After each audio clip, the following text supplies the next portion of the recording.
creators of Relevant Magazine, this is the Relevant Podcast. I'm throwing caution. What's it gonna be? Tonight the winds of change are blowing wild and free. If I don't get out of this town, I just might be the one who finally burns it down. I'm throwing caution. It's Tuesday, March 17th. The year is 2020. You're listening to the Relevant Podcast. I'm your host. I'm Tyler Huckabee. I'm here in Nashville, Tennessee. Down there in Orlando, Florida, he's been holed up for 3 days now, only one of which has been government mandated. It's our illustrious producer, Chandler Strang. Hello. Up there in Loveland, Virginia, he has been holed up for 90 days now.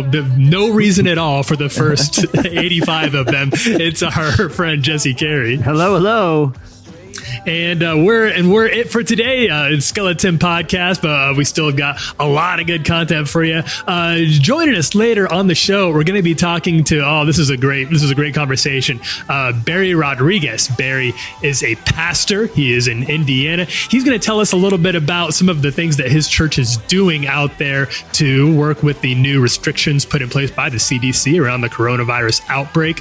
I heard about some of the actions that Barry's church has taken. I was really impressed by them and how helpful he has been for the community and the ways that he's wrestling with that. And I wanted to share some of his thoughts with all of you. So that'll be coming up in a little bit. Jesse. Yes. How you doing, man? How you holding up? I'm doing okay. And I feel like we need to address, some things obviously right here at the beginning of the show. There's the elephant in the room, right? There's a lot going on. You look good. A little pale, but who can blame? We all are. Haven't been getting that vitamin D like I normally do. Exactly, right. And okay, so the conversation that I feel like everyone in like our industry, which is media, is having right now is like, what's the tone here? Like, how do you approach this? Right? Yeah, sure. And this is something I think you hate to make light. Yeah, you don't want to make light, and I feel like last week it was a little bit heavier of a show. And, later, Barry's interview is fantastic. And we've really made an effort to show, especially on all the content we're doing on the site, we really believe in the importance of social distancing. And it's a way to love your neighbor in a very complicated time. You're protecting people exactly.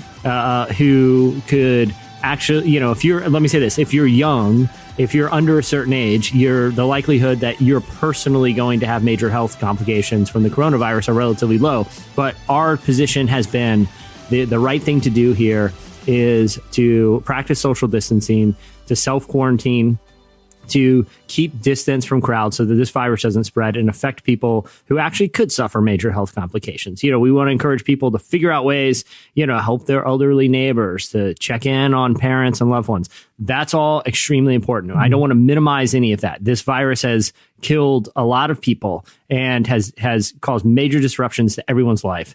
And, is really, really serious. It's very serious.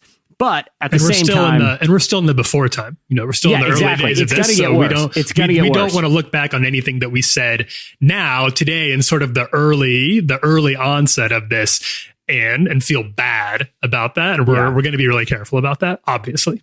Yeah. So hopefully, all of that, I want to put all that on the table. But I also recognize, look, man, this is weird, right? I mean, this isn't making light. This is just being a human in the year 2020. Yeah. This is weird, man. Like, everyone's inside, and it's not just being inside all day and not going out and not, hanging out with your buds like you normally do. That's weird. Everything is weird, man. Yeah. Like, Stephen Colbert did a show from a bathtub. Put it on YouTube. I don't even know if the Late Show knew he was doing that. He was in a suit in a bathtub. Things are just getting weird. Have you listened to any? Okay, I'm a big podcast listener. I love podcasts. I probably listen like 10, 12 hours a week. Even podcasts are getting weird. Most people who record podcasts do it from their houses anyway. So why are they acting all weird? Yeah. Like, I've been listening to one show that's like, hey, welcome to the quarantine episode. And Jimmy J, are you there? On the line. Yeah, recorded from my basement. It's like, Jimmy G, He always records from his basement. Like, who are you fooling? This isn't Saturday Night Live. Your podcast doesn't require, a live studio audience. But it's like even podcasts have got weird. Everything. It's like we're living in this surreal world listen. I think there's a lot of ways that you can approach all of this. One is with fear and anxiety. And I think there's a thing of like, there's a healthy fear out there. But the other thing is just to be like, man, the world has changed hard in a week. There's been a lot of we've all gotten the emails from local restaurants, bars we go to. It's explaining, and kind of it's been like a escalating thing of at first, like, we're going to add in an extra little cleaning solution. We're taking an hour and the more extra hour, the more extra. That feels like months ago. That was like 3 days ago. And now they're just straight up shutting down, obviously. Yeah. Which is very understandable. And I'm glad they kept me up to date. And I'm glad that a lot of these places, not as many of them as maybe should have, but a lot of them are taking it seriously. But I also got like an email from Everlane, an online clothing. Like, I'm not, I don't care what you guys do for like, that's the other thing too, man. That's the other thing too. It's like, and I don't think I'm the first person to make this observation, but I literally know the coronavirus plans of every store I've ever shopped in that or anyone that ever has the email, like my personal email. I got an email from like Express, which I haven't shopped at an Express in the mall in like 10 years. Yeah, but now I know their coronavirus protocols. Urban Outfitters. I wonder what they're doing for coronavirus. Oh, I got 5 emails for them explaining it. It's I knew how serious the Olive Garden was taking all of this before I knew what the White House's plan was. That's how strange, how quickly they had to react. Yeah, that's right. Thank you, Olive Garden. Yeah, thanks, Olive Garden. I knew that your plan to mitigate this crisis was to do curbside pickup and limited breadsticks. For the White House, I was hearing a couple days ago that this was the regular flu. This is just weird, man. Let's just call it what it is. This is all super, super weird. I think that this is I think that the weirdness does not, it can be concerning on one hand, serious on one hand, and also just very strange and provide a lot of opportunity for like, I tried it and I'm doing another one tonight, but we had our first like online happy hour situation. Like we called up a few friends on Skype, like we usually do for the podcast, but just for the sake of hanging out. We made some food. We all sat down around our computers together. And you know what? I was kind of thinking this is going to be awkward. Like this isn't going to work, right? Because it can be tough to do the online like social hangout thing. Like it works all right in a business professional setting. We've had to get pretty good at it, you and I, Jesse, because this has been how 95% of our friendship has played out over the last few years. But I didn't think it was going to work. You know what? We had a good time. It was like an hour and a half. We had a lot of fun. We just chat, you had to get over some of the initial like awkwardness of it, but it's not like you don't have anything to talk about right now. Yeah, it's like, if anything, this is going to accelerate like hologram technology from Black Panther, where you can just be like, hey, what's up, man? And I'm just like the hologram of me. Or like, dude, this is why the Oculus promised us that this would not be a problem. And guess what? Have you guys been to Best Buy and used one of those Oculuses? Like, I know, I'm sure there's people who are going to defend VR as like, oh, hey, man, I have a VR kit. It's super cool. Like 2 years ago, when Facebook bought Oculus, they're like, this is going to change they had that commercial where like Jonah Hill is sitting courtside at a Knicks game with like Martin Scorsese. You're like, oh, this is what it's going to be like. Have you guys gone? Have you tried the Oculus? It takes like 15 minutes to get set up. And it's like, it's like, even when it's set up, it's like, it's kind of blurry. And all you're thinking is, I hope I don't fall down in the middle of a Best Buy and like knock over a flat screen TV because like Darth Vader's approaching me. I hope I don't like wildly flail my arms and knock over a boom box from Best Buy, The Oculus could solve this. It reminds me of do you remember being a little kid? I think this was probably like an early example of this for people in our general age bracket, and going to see the 1990s Beauty and the Beast in theaters, or Lion King maybe. Lion King, I went to the theaters. Lion King, and when the wildebeest stampede happens, they switch to computer to like it goes out of hand-drawn animation to computers, and you're kind of like, I don't think this technology was ready for prime time. Like it feels like a bit like they really rushed something, because they're like these just look like brown blobs. Even when like Mark Zuckerberg rolled out the Oculus, like in that disaster, and it's like, watch this. I can go take a tour of the aftermath of the earthquake in Haiti and learn about the devastation. And there's this goofy cartoon, like crudely cartoon Mark Zuckerberg, like just like walking, down a disaster area. It's like, okay, why don't we figure the avatar? Why don't the avatars be a little less whimsical if you're going to use this technology towards disaster areas? You look like a character from like Doug from 90s Nickelodeon. You know what I mean? Like classic. It'll look like the technology's at the point now where it'll remind me. Quarantine fever setting in. I decided to I whipped out. I pulled out the old Nintendo 64, right? And nice. And booted that bad boy up to see how 64 was looking. Put in GoldenEye, and guys, I don't know how we played GoldenEye, even when it was the best video game technology had to offer, because you're looking around and I can't tell if that is a pack of ammo or a tree or somebody I'm supposed to shoot or an ally. They're all just black pixels that stand there and have some sort of weird up on face. An iPhone. It's like concerning how bad it was, and the fact that at one point I was like, it's like we're really there. It's like I'm really James Bond. The future has come. This is how desperate it is. It's last Wednesday night I'm watching the NBA. Okay. And that's when, everyone's we're not even a week in, and Tyler is rummaging through his attic to find old, antiquated forms of entertainment. It's Tuesday. That happened on Wednesday. Embarrassing thing I've done so far to pass the time. And he's dusting, listen, and this is going to come up. We're going to do a special segment after Barry's interview. Everyone listen to the whole interview because it's really helpful stuff. But we're going to do a special segment later where Tyler and I each give 5 Netflix recommendations to get you through quarantine. I'm just going to tease one out now since we're talking about this. Okay. And I don't care if you guys make fun of me or not. You know what I've been getting heavy into lately? Oh, heavy. Okay. Is I'll sit there on the couch with my wife and we'll fire up some Jeopardy. And dude, I understand because they have a lot of good collections on Netflix and they keep cycling them in and out. So there's fresh episodes. Last night we were doing this, and one of the categories was George Clooney movies. And I looked her dead in the eye and said, I'm going to run that whole line. I'm going to run it. And then guess what? I did. I would have beat the guy who won. The guy who won, legit. This isn't me. This is just saying how locked in I was. I think I would have beat. I think I would have won that episode. I don't think I would have gone on. Yeah. But if you do it enough, you just have those sweet spots where you're like, I think I got Final Jeopardy. I got Final Jeopardy. Nice. Final Jeopardy's pretty hard. No better feeling than know the Jeopardy answer when nobody else does. It's rare. It doesn't happen a lot, but it is. I was fist pumping, and I was taunting the only person in my room in the room with me, which was my wife. I was going, boom, boom, Final Jeopardy, boom, boom. And guess what? I bet it all.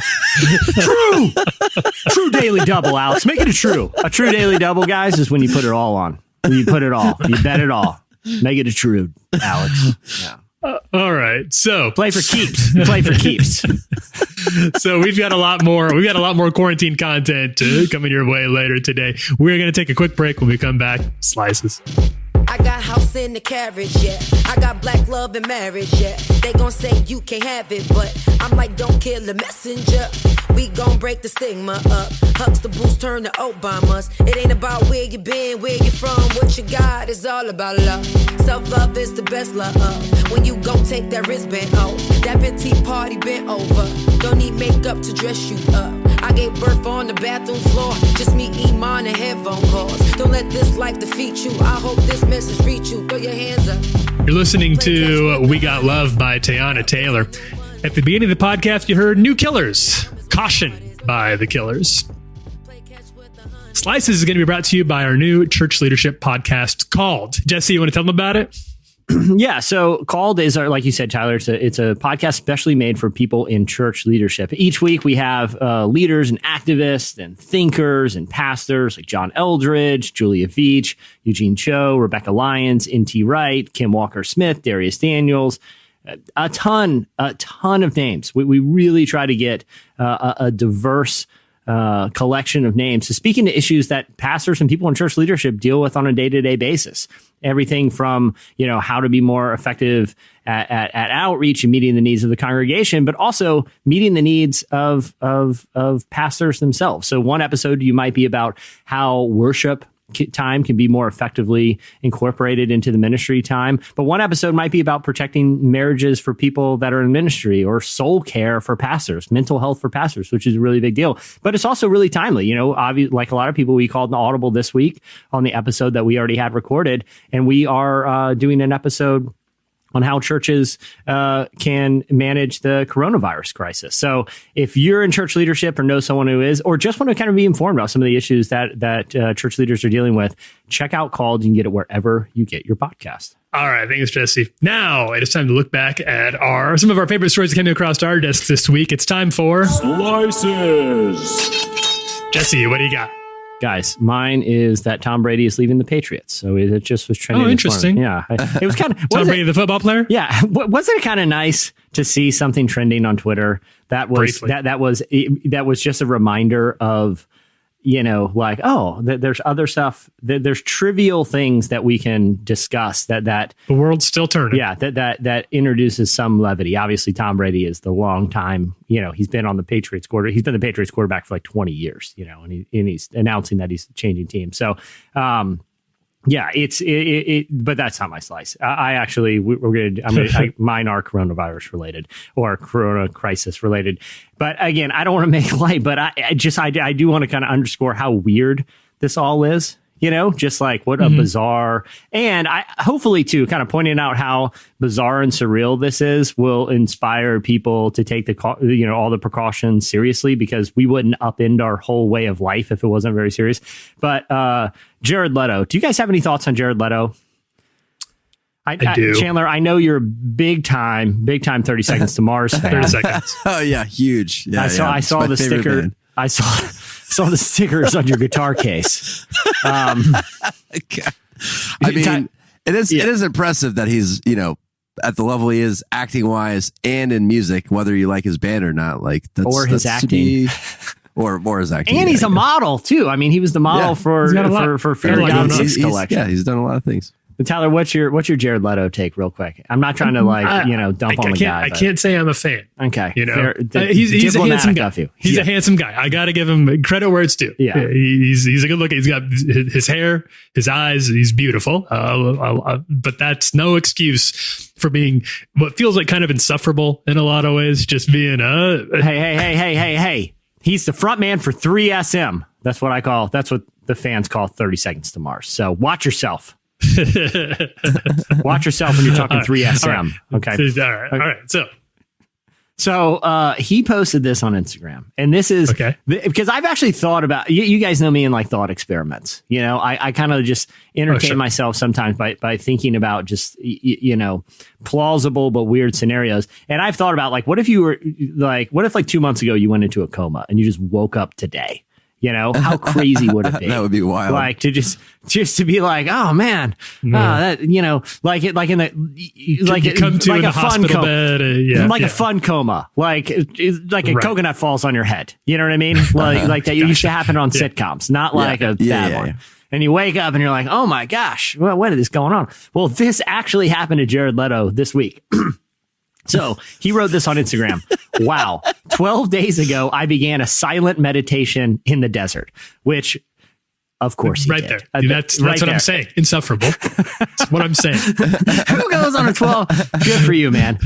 Okay. So 12 days ago, he posted this on Instagram. 12 days ago, I began a silent meditation in the desert. We were totally isolated. No phone, no communication. We had no idea what was happening outside the facility. Walked out yesterday into a very different world. One that's been changed forever. Mind-blowing, to say the least. Can you imagine, leaving what I picture as a giant, Like what, like Joshua Tree, or like what? Somewhere, Yeah, and it's literally a silent retreat. So you're not even speaking to each other, much less. And you finally like, it's with over. your mind, maybe. My mind is clear. My mind is clear. Let me fire up my phone and see what news notifications. And you look at your phone after 12 days, and you're just like, oh my gosh. I can't believe this. I've never seen, and this is something that in my lifetime I never thought would happen. Right. This is a different world today. Tom Brady is leaving the Patriots. This is shocking. And then you're like, all right, well, I guess I'll see what else is going on in the world. Let me fire up the news. What a shocking. Tyler, we talked about this earlier too. Right now they are in the middle of filming Big Brother Germany, which is Big Brother is a show I've never seen an episode. I can't say I've seen an episode of Big Brother. Yeah.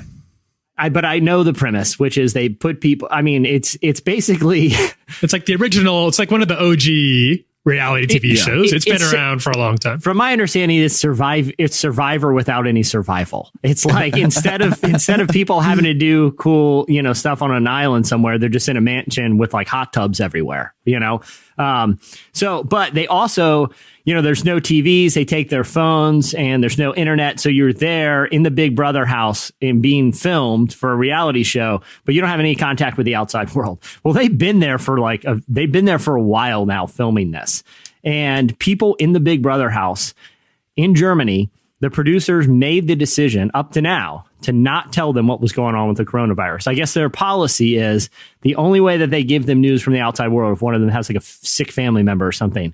But this caused like a national outrage in Germany. That like, what a weird position to be in as a reality TV show producer to have to deal with this weird ethical quandary, right? And so, after this caused a national outcry that these people are in this house. Obviously, they're protected from. They're already in their own self-isolated. Yeah, exactly. They are doing what we all should be doing. But after a national outrage, they decided that tonight, so I guess the evening Tuesday. time in Germany, that they are going to reveal to them in a TV special, what is happening, which also seems very exploitive to me. Yeah. But can you imagine being one of those people in that house? One day you are, your main concern is how much time you spent in one of the hot tubs, and it's like, probably not great for the skin at this point, and next thing they tell you this, like, what a weird, it's just so crazy that all of this has happened in the course of a couple days. I would not personally, and I don't know, probably a different type of person to be on Big Brother, but I would react to that really poorly. Like that would not, like, that would be like, to be on live TV. I mean, for it to be kept from me is like one thing that'd be upsetting as it was, but also that I don't get a chance to process. They have to process this on live television. I would feel like this would maybe not go over super well with with some of the Big Brother personalities. Yeah, but that's what they want. They want to cause, people to have weird emotional reactions to things. I know. That's the reality mostly TV. what reality TV is. But it just seems, that's probably not the greatest. I don't know. It's just like I said, man. There's no way to process all of this. There's no context for what is happening right now. Yeah, you know what I mean. The only context we have are like movies, and don't go watch them because they're always, they're just going to make any fears worse because they're crazy, heightened, hyperbolic kind of. Yeah, exactly. There's just no context for understanding how to deal with all of this. There is a so my slice that I'm bringing is sort of a spinoff from the everything's got like some connection to the pandemic right now, but this goes off in some different directions. So this clip got passed around quite a bit. Did you both see this clip of Arnold Schwarzenegger? I did, thanks to you. I did not. I did, thanks to you. Okay. And let me preface this. Let me preface this by saying, everything is getting weird. This is making everything weird, and this just confirms. This one thing. In this case, the weirdness like predated the coronavirus thing, and this was just how we found out about it. This just shined a light on something taking place in the former governor of California's mansion. I'd have to assume that we needed to be aware of. Frankly, I won't. We can put in a little clip. We can put in a clip of it after the podcast. That's fine. We don't need to play it here necessarily. But it is a visual. It is a visual video. So Arnold Schwarzenegger, for the benefit of Twitter, posted a video of himself giving honestly very good advice about staying away from restaurants. And his Arnold, he has the voice, so it sounds better than most people do when they say it, but just giving very sound count. And Arnold's 71 years old right now, I think. So he needs to be a little more careful than even most people do, no matter how healthy he is, which is very. But as you watch the video, you see Arnold, two that we know of, two indoor pets walk up, one of which is a miniature pony, the other of which is a donkey. They live inside with him. Their names are Whiskey and Lulu. He says, you'll hear him say, you can hear him say, talk about how excited he is to have Whiskey and Lulu to himself for a few days, and that the three of them are going to stay inside together. He grabs their heads, these animals' heads, and like brings them in together for a big group hug that they don't look excited about. I don't know. I can't read miniature horse facial expressions super well, but my amateur opinion is that they don't look enthused by this. But otherwise, I guess when you have Arnold Schwarzenegger money, you can just buy whatever exotic animals you want and let them roam around. I don't know why you couldn't have a donkey in your house. It doesn't seem super safe. It sounds like that mini horse and that donkey are just as not feeling this quarantine as everybody else. Like they got to spend it. Get down, Whiskey, get down. Whiskey's like, dude, I'm just sitting right here I'm an indoor pony. Where am I going to go? The bridge is out. You idiot. Get down, Whiskey. It's like, dude, I am for some reason, I already have the most undignified existence of all of God's creatures, an indoor house pony for Arnold Schwarzenegger. Please don't demean me by screaming, get down, Whiskey! Like I've already been humiliated enough. My relatives are stallions that are running free. I'm an indoor house pony. I'm an indoor house pony for my uncle was in a Clint Eastwood movie. I'm an indoor house pony for Arnold Schwarzenegger for an action star. Although to be fair to Arnold here, this is if you have Arnold Schwarzenegger money and you want an exotic pet that you don't have to keep caged, you don't have to keep locked up in a special plexiglass room in your house or something like that. This is not a bad option because a big cat, and that's going to be a problem. You can't do something like that. Like a wolf or whatever, that's obviously not going to work. And you hear examples, you hear stories about people trying to get dangerous animals, and that goes awry really quickly. A miniature horse is like exotic enough to be like, oh wow, that's a wild time, but you don't have to do anything different other than I imagine the cleanup is real. That's an issue. But he doesn't have to do that. I don't think the mini horse is going to respect the puppy pad situation. It is true. I mean, if you're going exotic indoor animal, I feel like the mini horse is a good option. It's an option. I said, because you don't want to go like white tiger. You don't want to go something that you're wondering. Like here's my fear with a chimp. I think it'd be awesome to have a chimp. Like, I think it'd just be really cool. Sure. But you don't want to wake up if you own like a primate or a tiger or something cool like that. You wake up every day going, is today the day?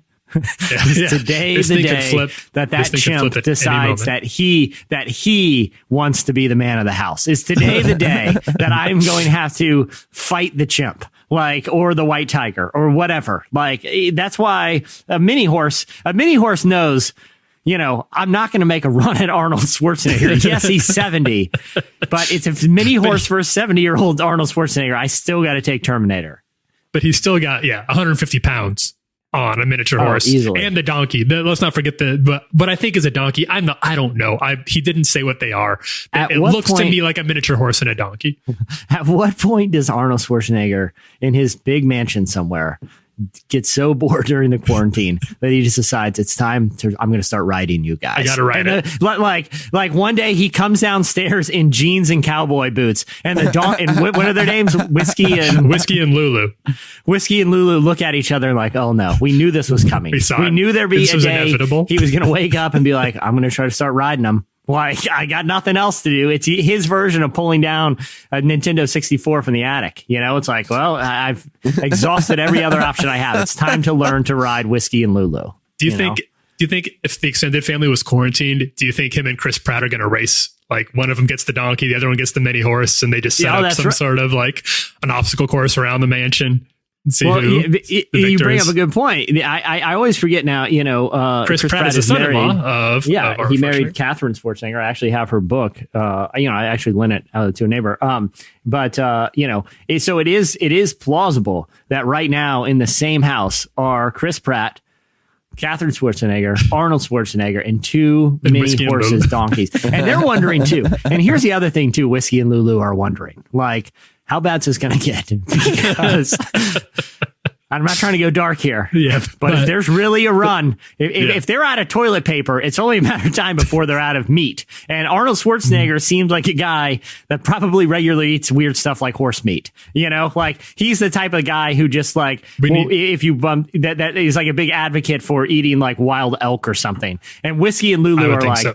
Like how long after him riding us phase is he thinking about having a barbecue? It's a slippery slope. What I mean? It is. It's a slippery slope. The one thing I know about Arnold Schwarzenegger, he's got to get his protein. He's got to get his animal protein, and he's going to get it from somewhere. So he can't hit the gym anymore. I assume he has a gym. I assume Arnold Schwarzenegger has a home gym, but he's probably got Gold's Gym set up right there. And this is going to be a slight detour from this, and we'll see if this makes it in. But I was listening to Dax Shepard last week, and he had on two guests. He had Kumail Nanjiani and Rob McElhaney on together to talk about male body dysmorphia, right? Which is an interesting conversation. You don't hear quite as much, although it's becoming a little more of a conversation about like male body image and what the cultural pressures that men might face with regards to their bodies, which is obviously not there's a big gap in gender and how these pressures play out, and it's quite different, but it is on the rise. You can chart a rise in this.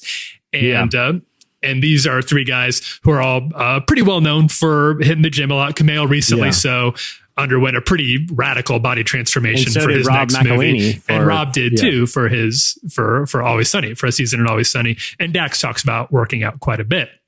So they were discussing some of this, and there were some interesting parts of the conversation. I did appreciate Kumail's talk about it too, especially since he grew up in Pakistan and just had a very different early experience with what like the ideal male body image type was, which for him was Arnold Schwarzenegger at the time.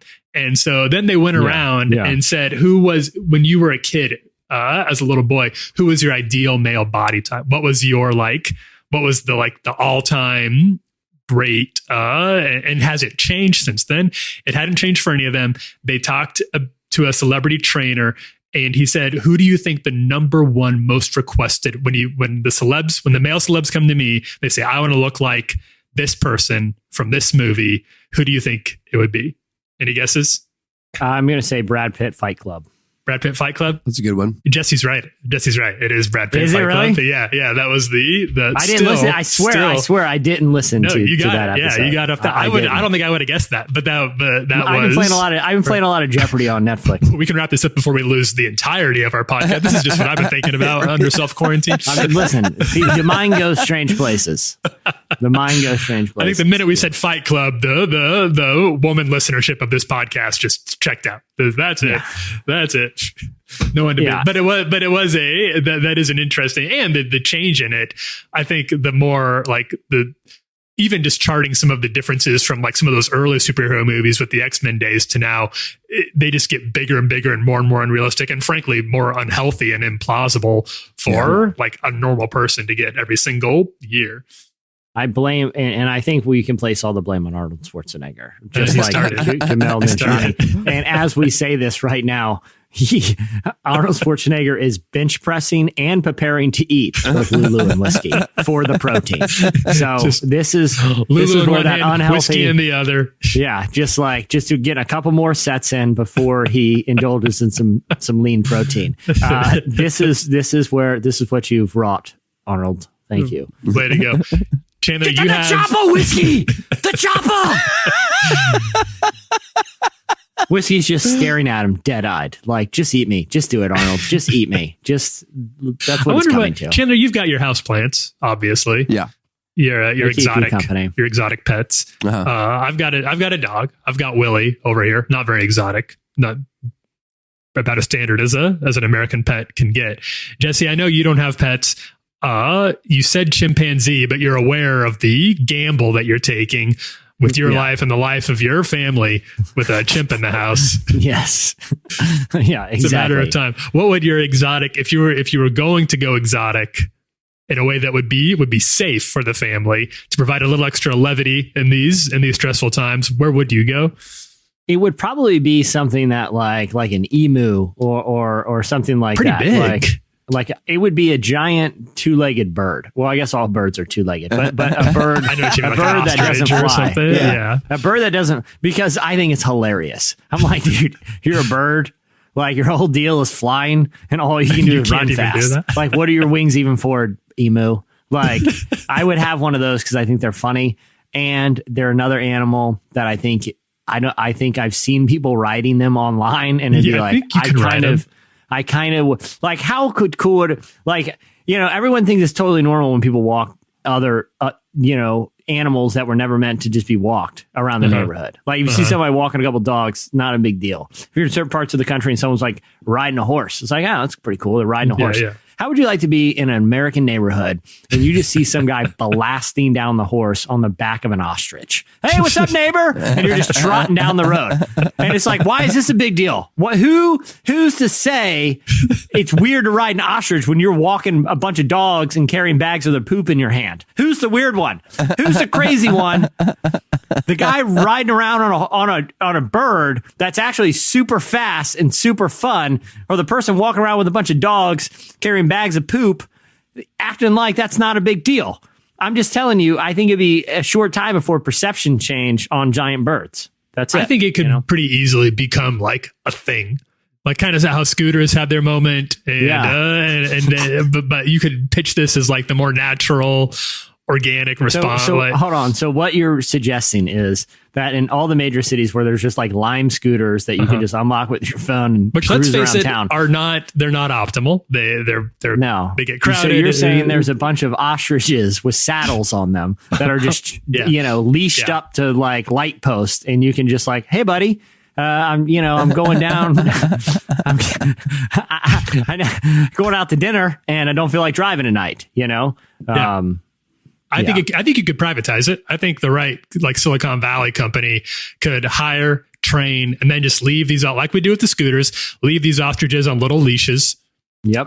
With some bird seed or whatever. With some bird seed, yeah, whatever a nest. I don't know what they. I don't know how they do that. Do they need a nest? Sure, birds need nests. Yeah, very unclear with those large the birds that just run fast. It's very unclear. Anything I know very little about that. Can they even sit down? I don't. If there was a Jeopardy category called fast birds, I would just be like, no.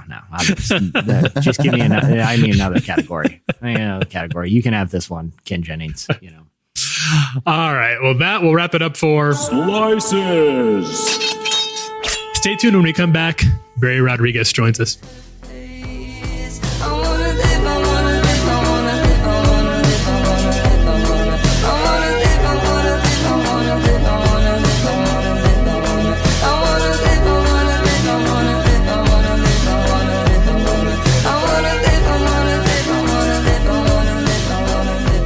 You're listening to Range Rover by Porches.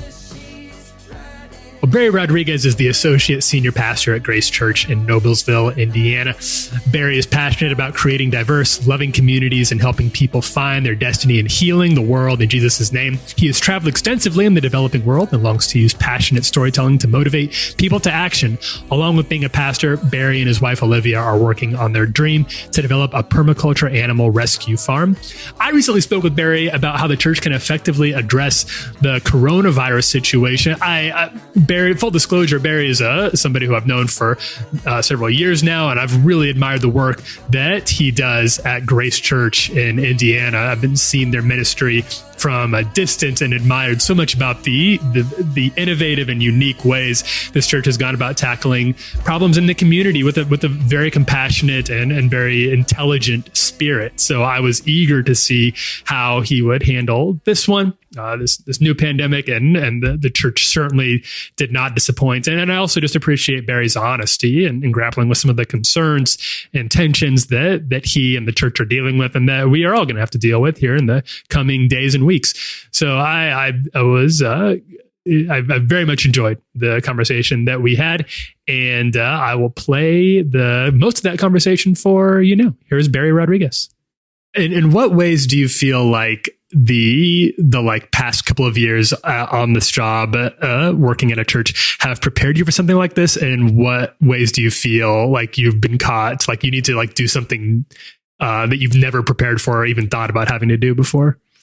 I think in some ways I've been, apart from just being exposed to people's changing patterns in what church even means to them. I mean, we've had our live stream more as just a passive thing for, a few years now. And so, but we've never had the chat enabled. We've never really put much energy into it, but at least getting a sense that people are getting more and more comfortable using it has prepared us for the ability to, or at least the idea of going with it. And so that's just from a technical standpoint. We've been doing more things. Like I've been doing more, I do Facebook Live Bible Q&A things for our congregation. And so people we're becoming a little bit more comfortable with the idea of connecting with one another outside of the physical space.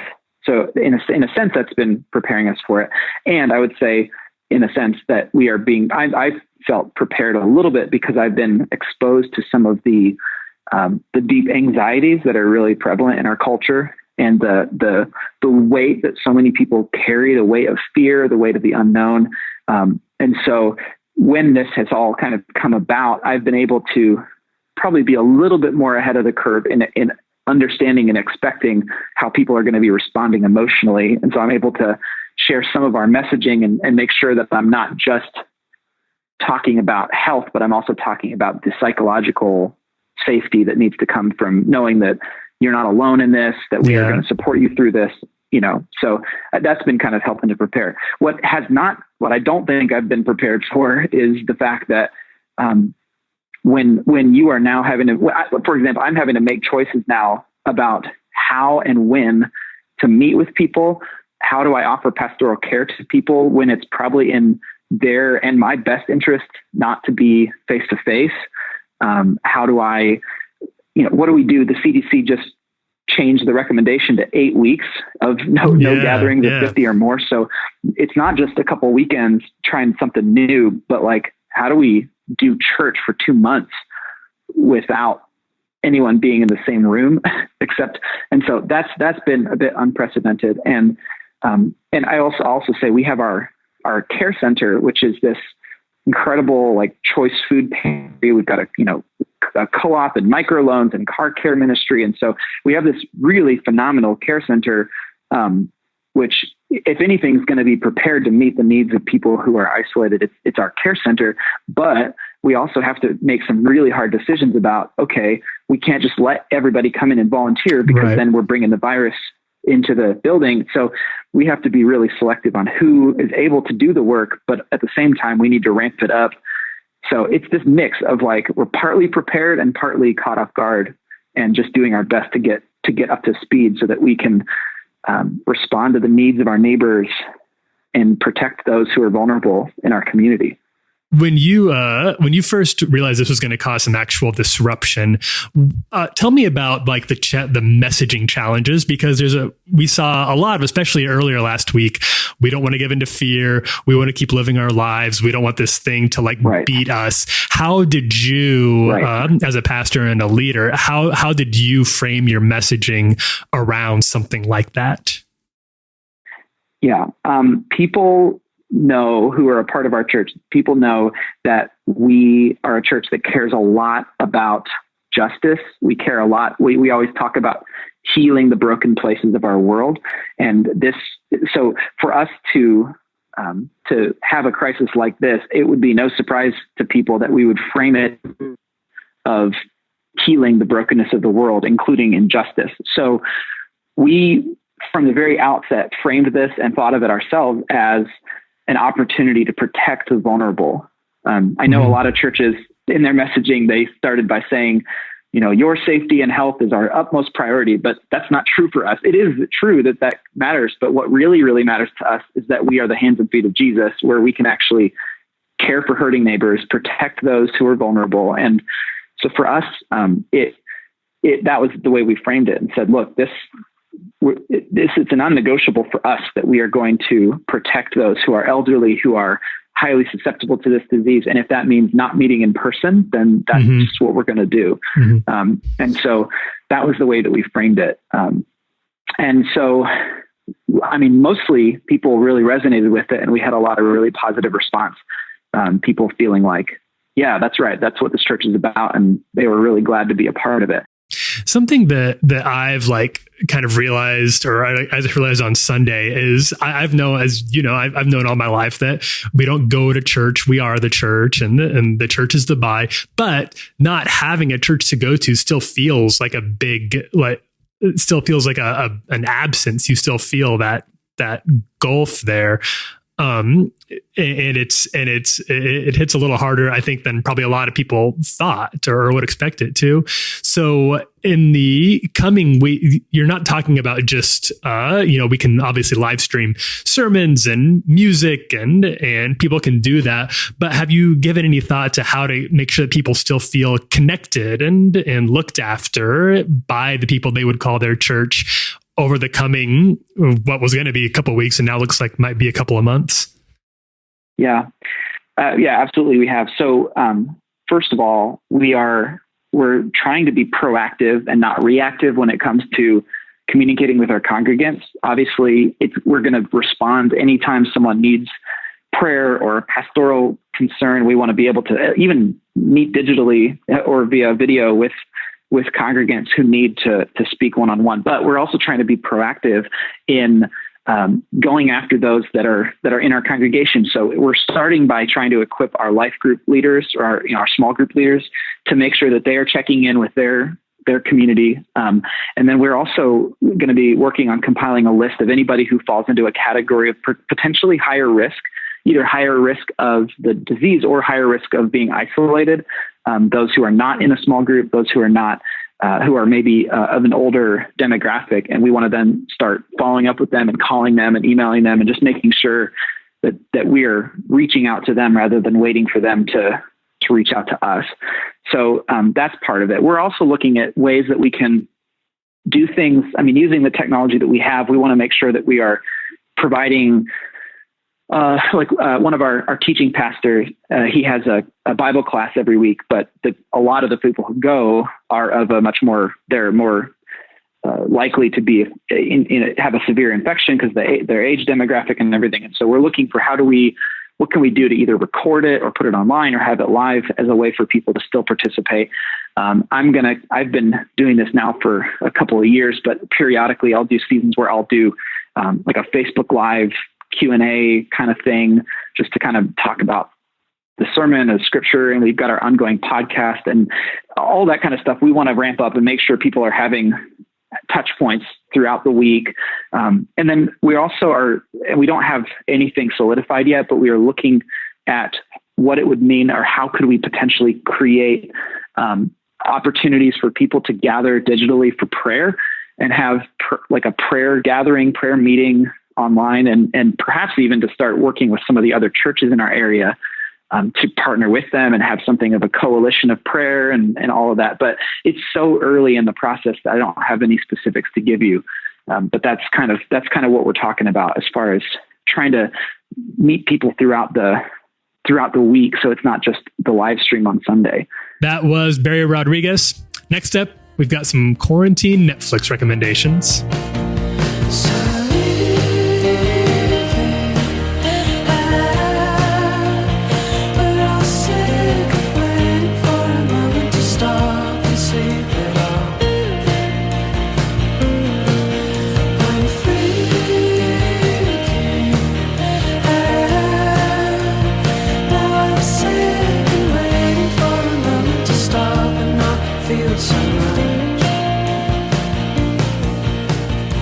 You're listening to Hypochondriac by Fen Lily.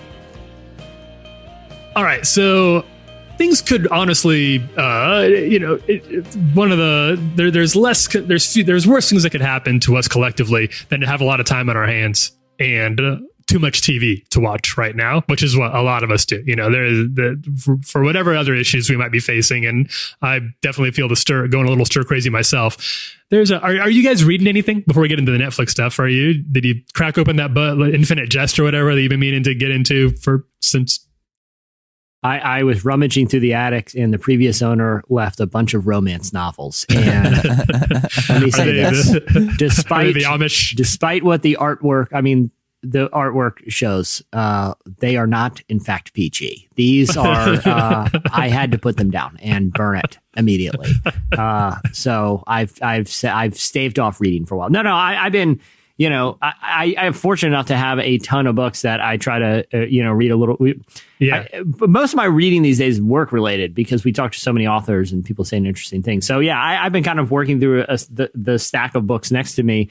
But it's also, at the end of the day, when you're with your wife or if you're with a roommate or whatever, and you want to do something together, I feel like it's the Netflix is the go-to these days, right? Yeah, absolutely. And that's why there's a lot on there, and it's easy to just get stuck in the endless scroll of Netflix trying to be like, I want to watch that. Maybe I want to watch that. And you spend more time looking for something to watch than you actually do watching something. I've done it. Well, I will say this. I just finally got to reading Love Wins by Rob Bell to see what all the fuss is about. And let me say this, I get it.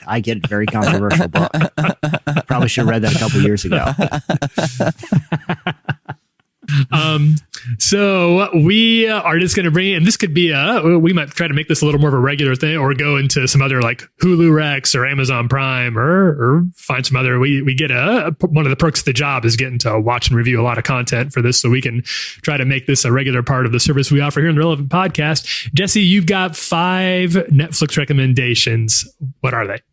Okay. All right. I already mentioned Jeopardy. And I don't say that ironically. It's actually really fun to watch if you're hanging out with, someone in your house and you want something to do together. That can be passive, but you can also take part in. You forget there's a reason Jeopardy has been on for so long. Like, it's actually, the format's really fun. The episodes are like 19 minutes. They're not long at all. And so it is a fun way to kill some time and test your knowledge and go head to head with a friend. But the other ones I'll say, David Chang just released season 2 of Ugly Delicious. I've already burned through it. Are you guys Ugly Delicious fans? I am. I've only watched one episode. I watched the pizza, which I think was the pilot, right? Yeah, which was a great episode. Yeah, Chandler, do you watch Ugly Delicious? I don't have Netflix, so no.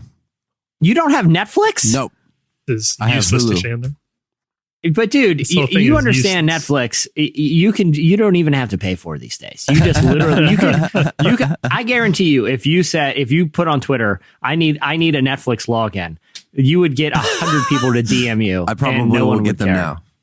Yeah. So everyone DM Chandler and give him just set up an extra little profile in your net. You get like 5. No one uses all 5. Just give one to Chandler. But do not look at what he's watching. It's going to be very jarring for you. Dangerous. Some very disturbing things. Dangerous stuff. He's going to immediately queue up a lot of weird stuff. All those documentaries. Yeah. Ooh, another DMT documentary. I heard Joe Rogan talking about this one. God's Plant. Ooh, this one sounds right up my alley.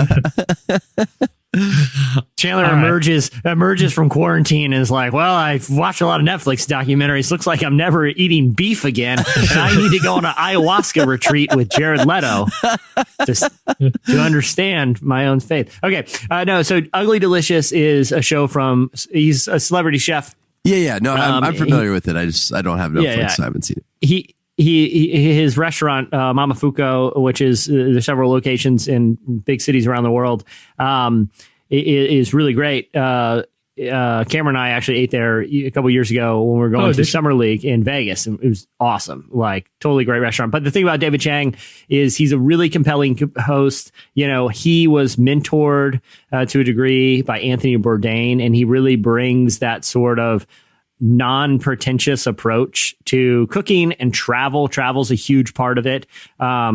And, you know, has sort of an irreverent approach, especially if you watch shows like Chef's Table that take itself very seriously. You know, Ugly Delicious, who has like a punk rock thing. It's a lot of fun, really great show. I would suggest starting with season 1 and not starting with the pilot of season 2, because that is a very different kind of episode, but it's very, very good. But I think it would benefit people to kind of get to know his personality before they watch the pilot of season 2, which it's a beautiful episode, but it's about him becoming a father and what it's like being a parent, and through the lens of people who think about food.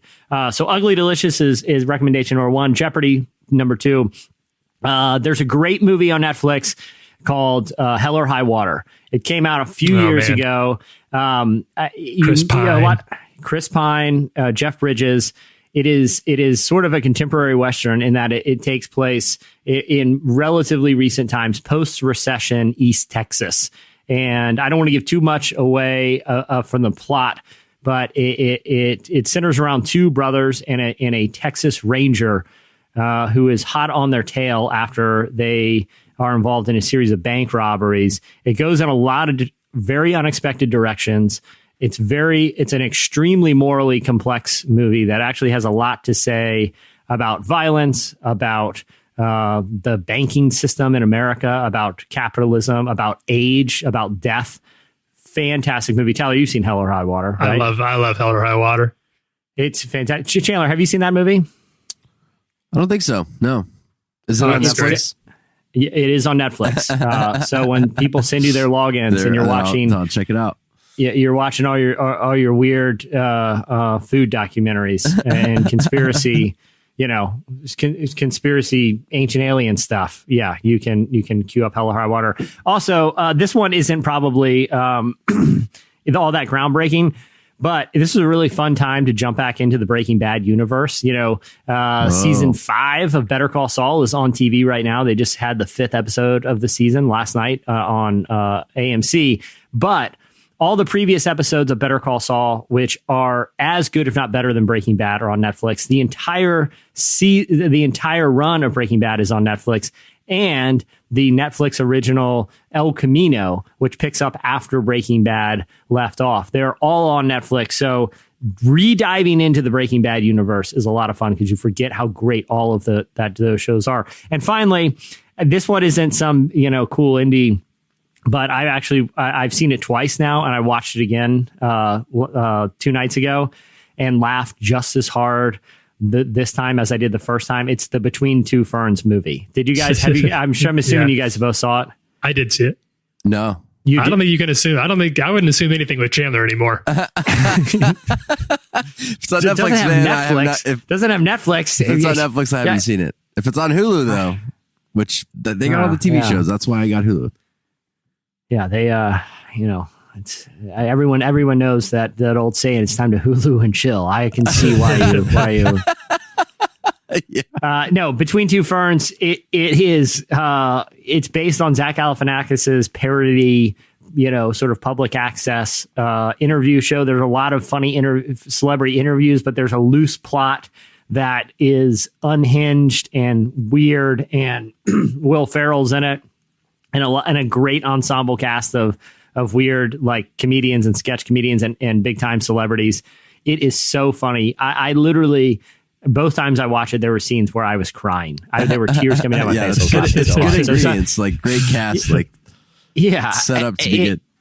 And you know, I'll say that too. A lot of these movies are probably you don't want to watch with kids. You can watch Jeopardy with kids, but it is if you just need to laugh. Sometimes when things get stressful, when you're watching like the news all day and you kind of realize the gravity of situation, give yourself a break. You know, fire up something funny and just let yourself laugh for a few. Those are my recommendations. Tyler, what do you got? All right, so the first thing I wanted to recommend is Bong Joon-ho was the director of Parasite, which was the big success story of 2019, won Best Picture and everything. He's got a pretty extensive filmography. A lot of it is on Netflix, actually, including Okja, which was actually made for Netflix, which is a movie sort of about the meat industry.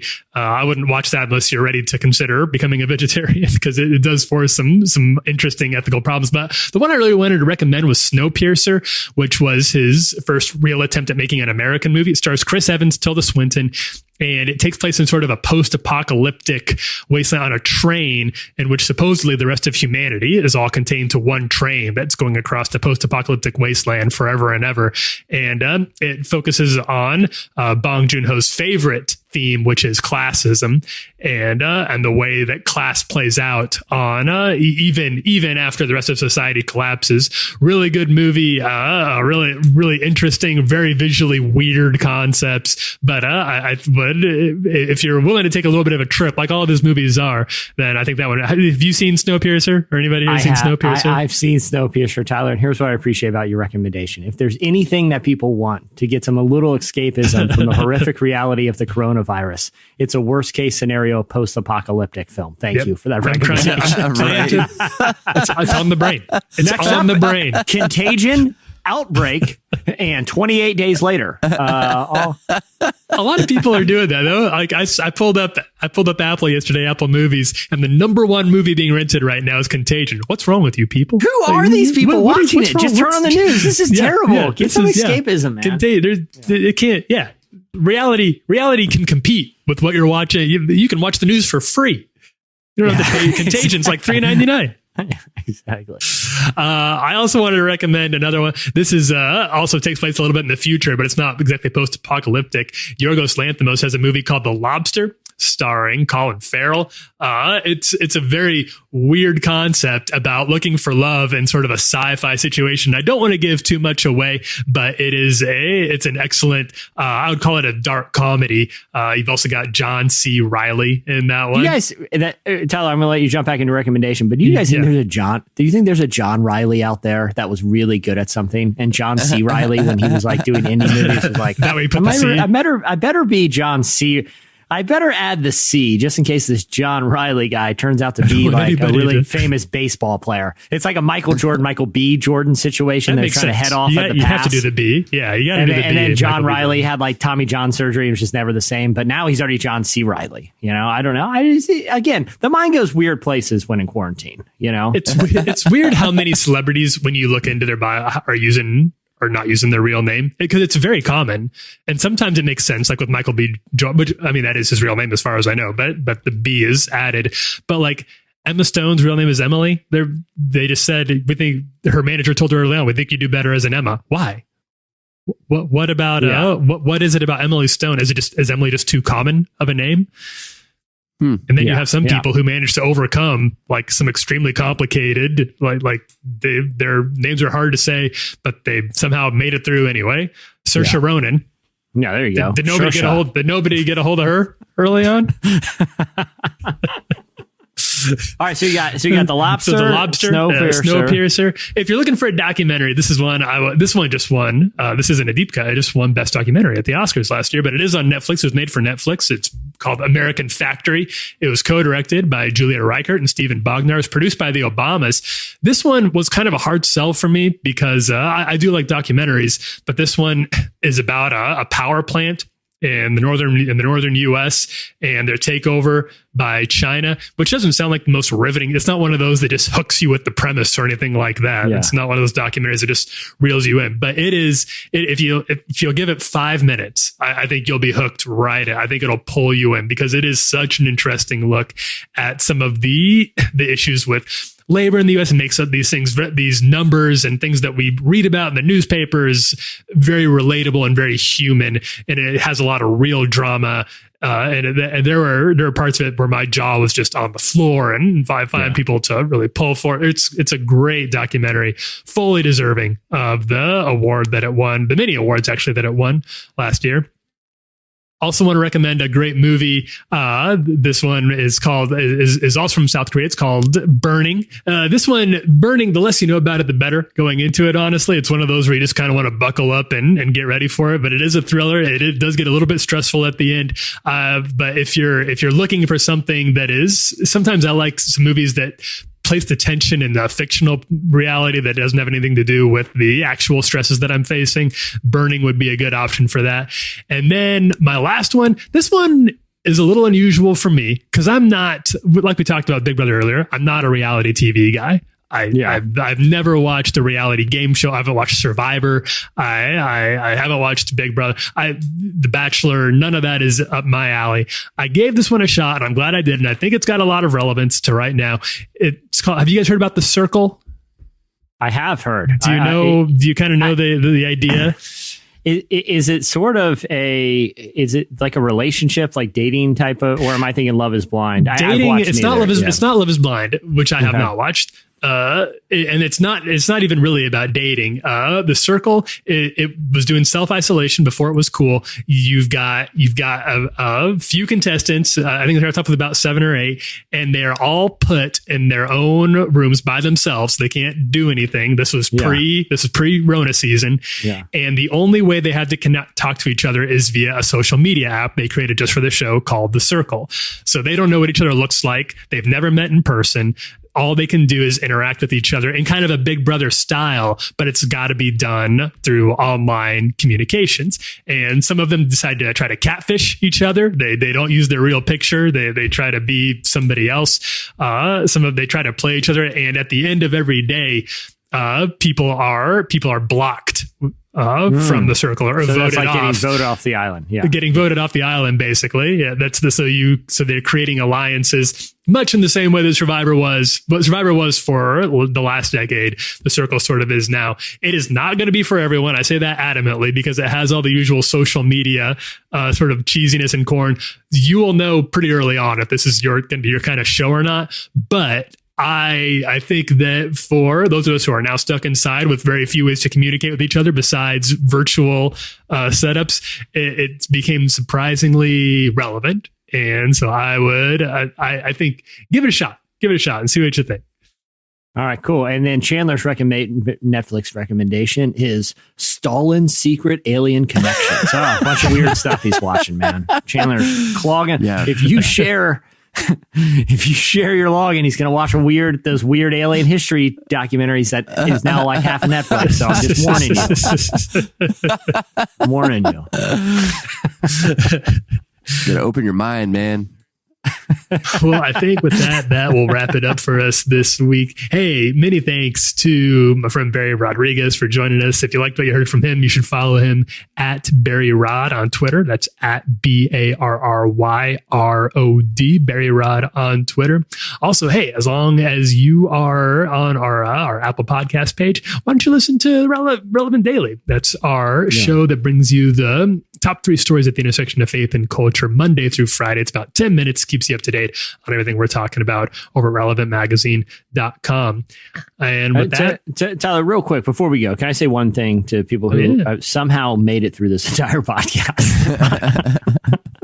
and I know we were goofing around and we're having some fun today, but obviously what's happening in the world is scary and it's real. And, but not to be overly spiritual, this wasn't the most spiritual episode of the Relevant Podcast that's ever been recorded. But listen, I think as people who may have different tastes in pop culture, different senses of humor, hopefully if you're listening to this, we all share a similar value. And that's, to really try to follow and live the gospel, which is to love your neighbor as yourself and to not be led by a spirit of fear. And so times are scary. We need to take everything seriously, but also try to enjoy your life a little. Like don't, observing practices not just for your physical health, but for your mental health right now are really important. It's a weird time. There's a lot of fear. People are isolated. Reach out to somebody. Reach out to a neighbor, a friend, someone who's lonely. Check in on your parents and your grandparents.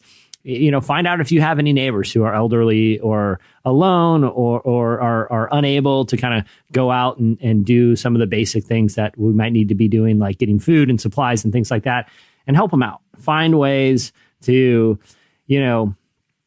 have some reminder of the humanity at behind all these headlines. And man, I know we are doing our best on the site to, relevantmagazine.com and to really provide hopefully helpful information. But yeah, take some time to observe things for your mental health and help people in your community that need help. I think that's all we can do right now.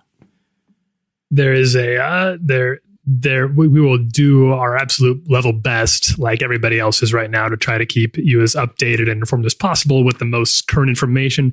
It's all moving so fast, and stuff that we posted 3 or 4 days ago is already out of date, and that's just the way it is, and is going to be the way it is for a while. But we do care about people who listen, and we're taking this seriously, and really appreciate people.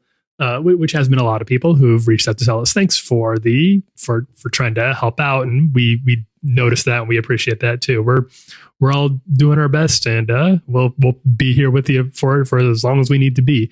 So sincerely this week, as it always is, but extra sincere this week considering what's going on. Thanks for listening, everybody, and we appreciate the community we've got here, and we'll see y'all on the other side. Be with you every week, every step of the way through it. I'm Tyler Huckabee. I'm Chandler Strain. I'm Jesse Carey. See y'all Friday. If I don't get out of this town, I just might be the one who finally burns it down.